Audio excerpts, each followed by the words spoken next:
the sequence began with Colbert playfully introducing Harry as Your Royal Highness. Winslet, however, interjected, "Please, Stephen, let's not indulge in this charade." Something wild went down on The Late Show with Stephen Colbert. Prince Harry, looking tense and totally unsettled, walked right out of the studio without saying a word. No handshakes, no polite smiles, just an abrupt, silent exit. The reason? Kate Winslet. It all started before the cameras even rolled. A chilly interaction, a moment of unexpected tension. Then, on air, something shifted. The energy in the room changed, the audience went quiet, and Harry's face said it all. Minutes later, he was gone. Is this the moment that proves Harry is losing his grip, not just in Hollywood, but in the world at large? Let's break it down. Harry has become a regular on American TV. Ever since stepping away from royal duties in 2020, his relationship with the media has been complicated. Sometimes, he uses it to share personal struggles. Other times, he stirs up controversy with unfiltered takes on the royal family. His appearances on late-night talk shows have been especially interesting, where he's cracked jokes about post-royal life, taken playful and not-so-playful shots at the British press, and worked to reshape his public image. But his latest visit to Colbert's show took a turn no one saw coming. So what made Harry suddenly walk off the stage? What went down between him and Kate Winslet that made things so awkward? And maybe the biggest question of all, why did Winslet refuse to call him His Highness? At first, this was supposed to be just another routine TV appearance. Harry's been on Colbert's show before, most notably in 2023 when he was promoting Spare, his tell-all memoir that dominated headlines for months. That interview was a roller coaster of emotions. He opened up about his mother's death, his struggles with mental health, and his fractured relationship with his family, especially his brother and father. He even talked about drug use and his time in the military, details that some praised for their honesty and others saw as an attempt to control the public narrative. Beyond Colbert, Harry has become a fixture in American media, making appearances everywhere from Oprah's deeply personal interviews to sit-downs with Anderson Cooper and various podcast discussions. His style is always the same, open, unfiltered, and often laced with criticism of the institution he left behind. The reaction is always split.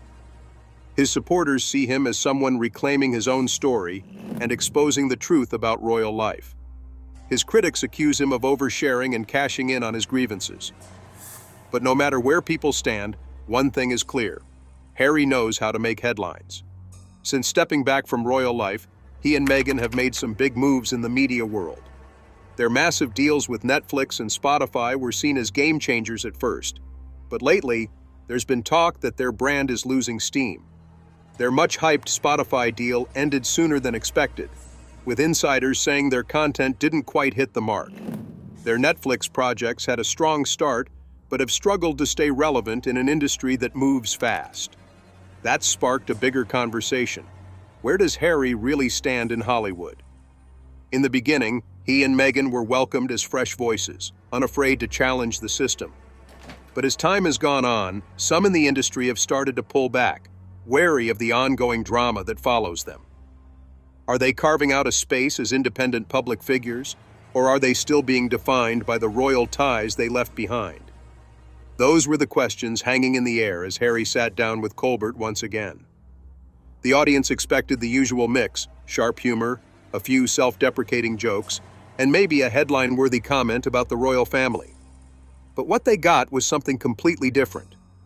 What started as a typical late-night interview quickly spiraled into something far more intense. And by the end of the night, the headlines weren't about Harry's latest project or his efforts to reinvent himself.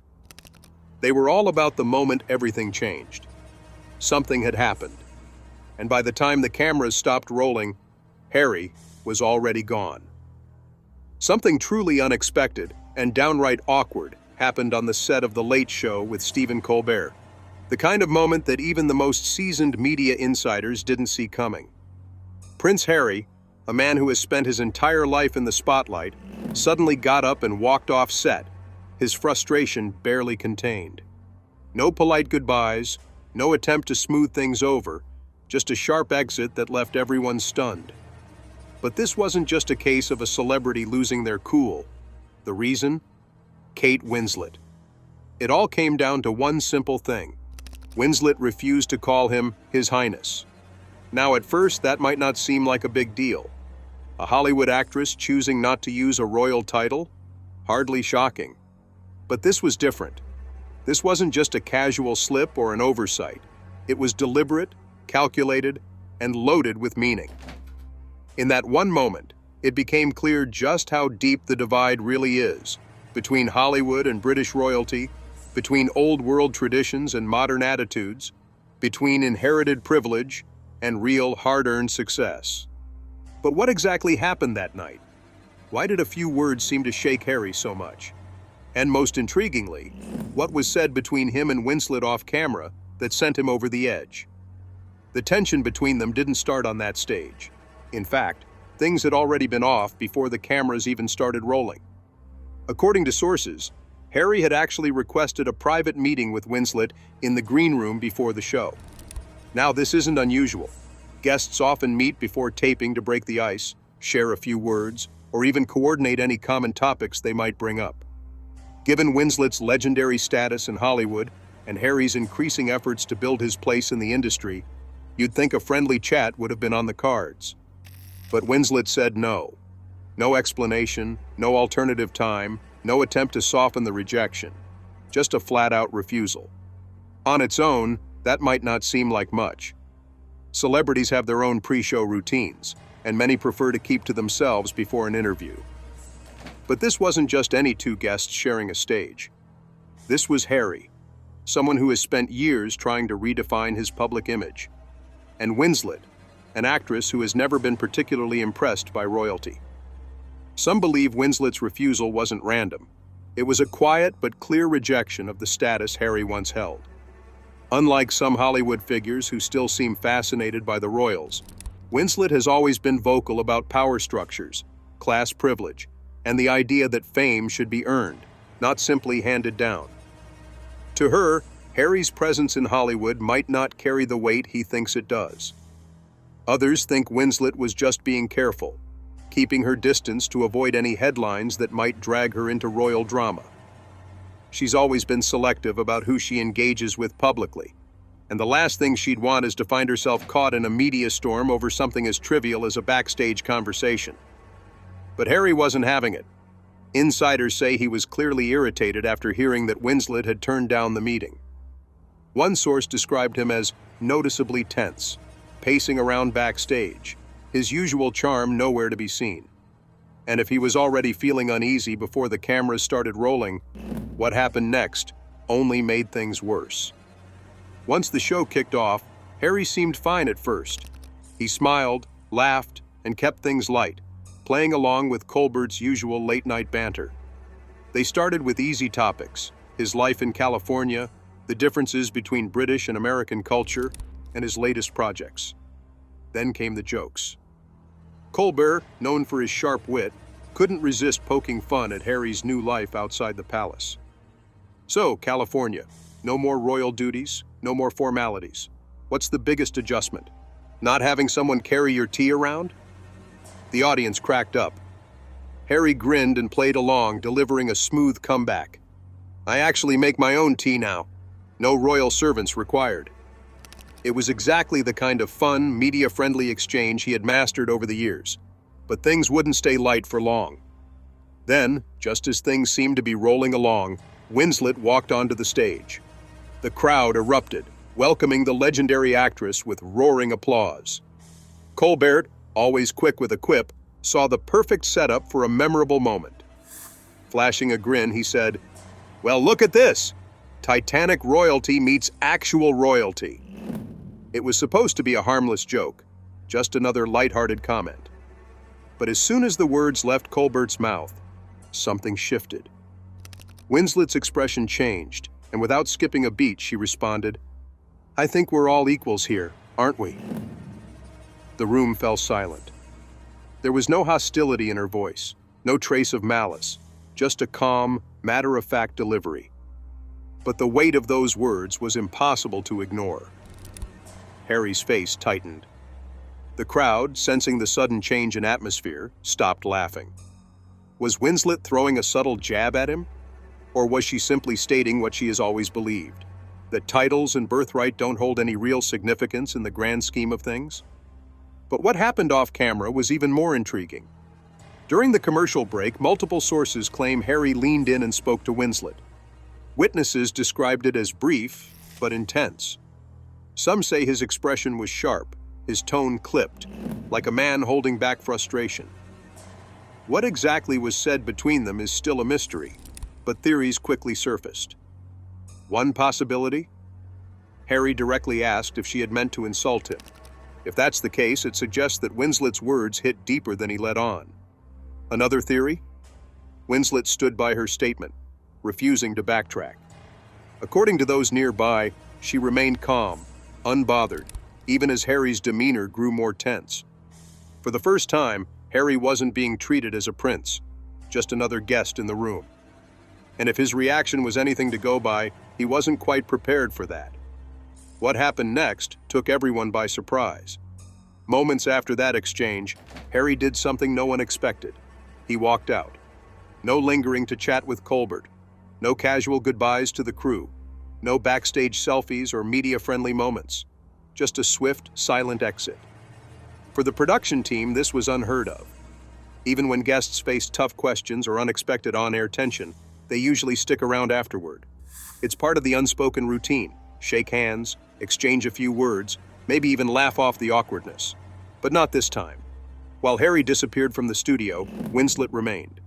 She thanked the crew, signed autographs outside, and even paused for photos with fans, chatting briefly before heading out. It didn't take long for the headlines to explode.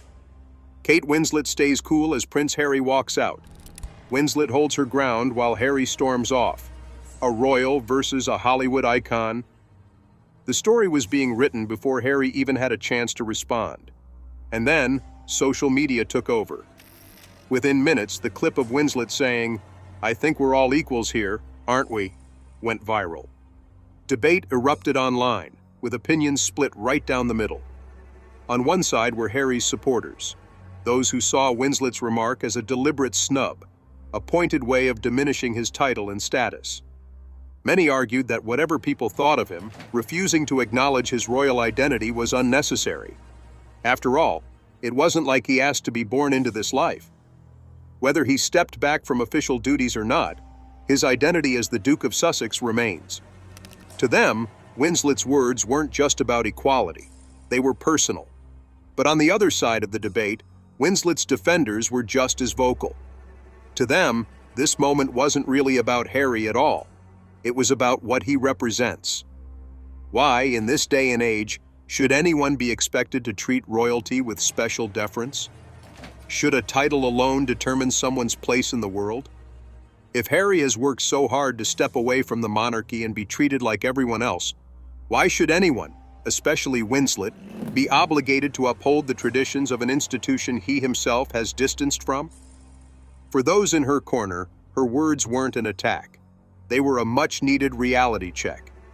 For Harry, this was unfamiliar ground. He's dealt with media scrutiny his whole life, been at the center of countless controversies, and endured relentless criticism from the British press. But this was something else. This wasn't about tabloid rumors or family drama. This was about how the world sees him now. And perhaps more importantly, how he sees himself.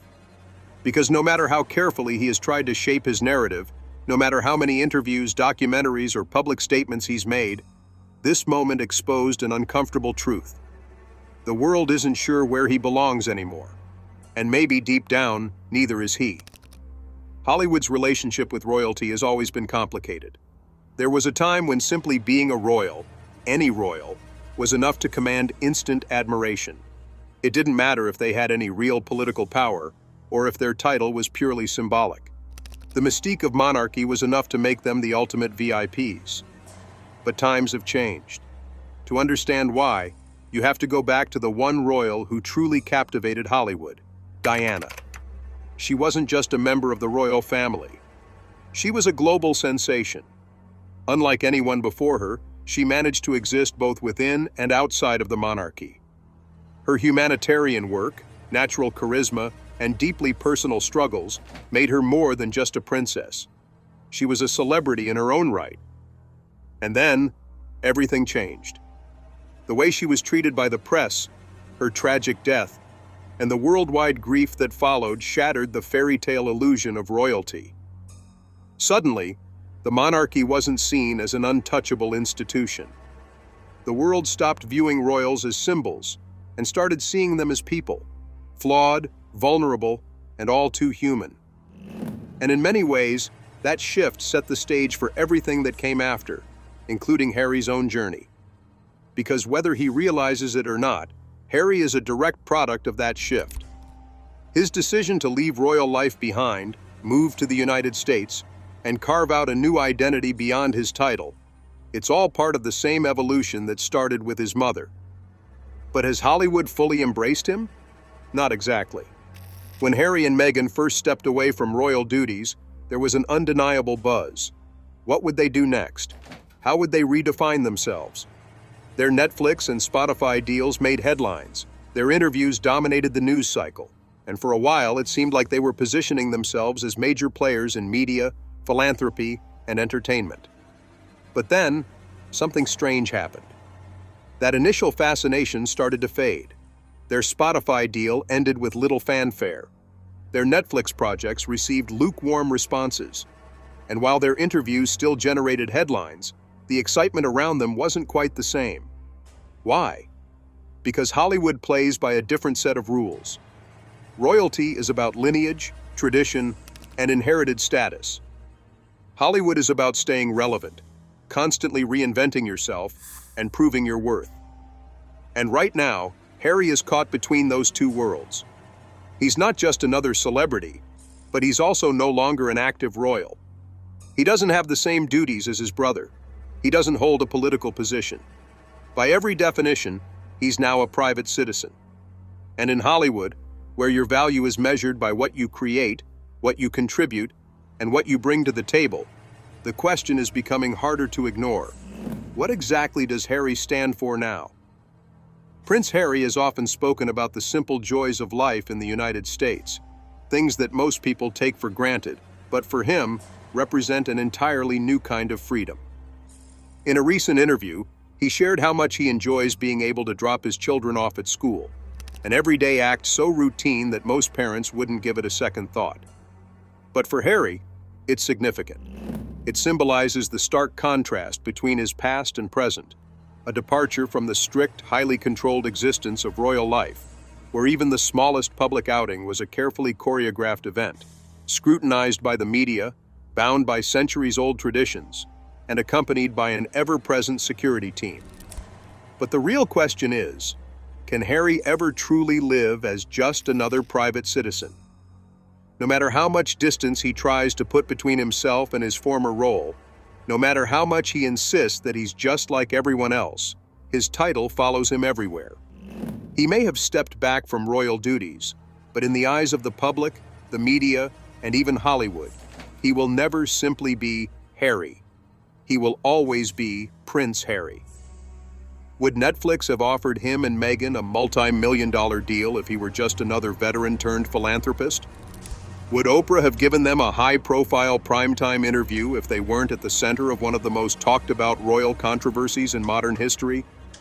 Would the world care about their struggles if they weren't connected to one of the most famous families on the planet?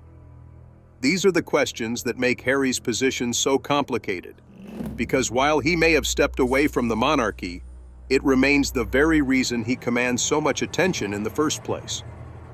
For a time, Hollywood embraced him as a groundbreaking figure, someone who had defied expectations and walked away from an institution that had shaped his entire existence. He was seen as a man carving out his own identity, redefining what it meant to be a royal in the modern world. But as time has passed, that narrative has grown less clear. Hollywood thrives on reinvention, on people proving their value through new projects, fresh ideas, and continuous evolution. The actors, musicians, and filmmakers who stay relevant are the ones who adapt, who evolve, who consistently prove they have something to offer beyond their name.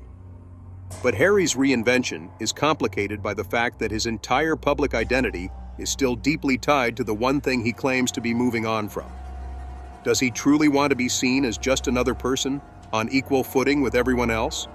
Or does some part of him still expect a level of recognition and influence that comes from his royal status, even as he tries to reject it? That's the paradox of Prince Harry, a man who left the monarchy but still can't escape its shadow. And in Hollywood, a world that values authenticity, reinvention, and success that is earned rather than inherited, the real question is whether the industry will continue to embrace him or decide that his moment has passed.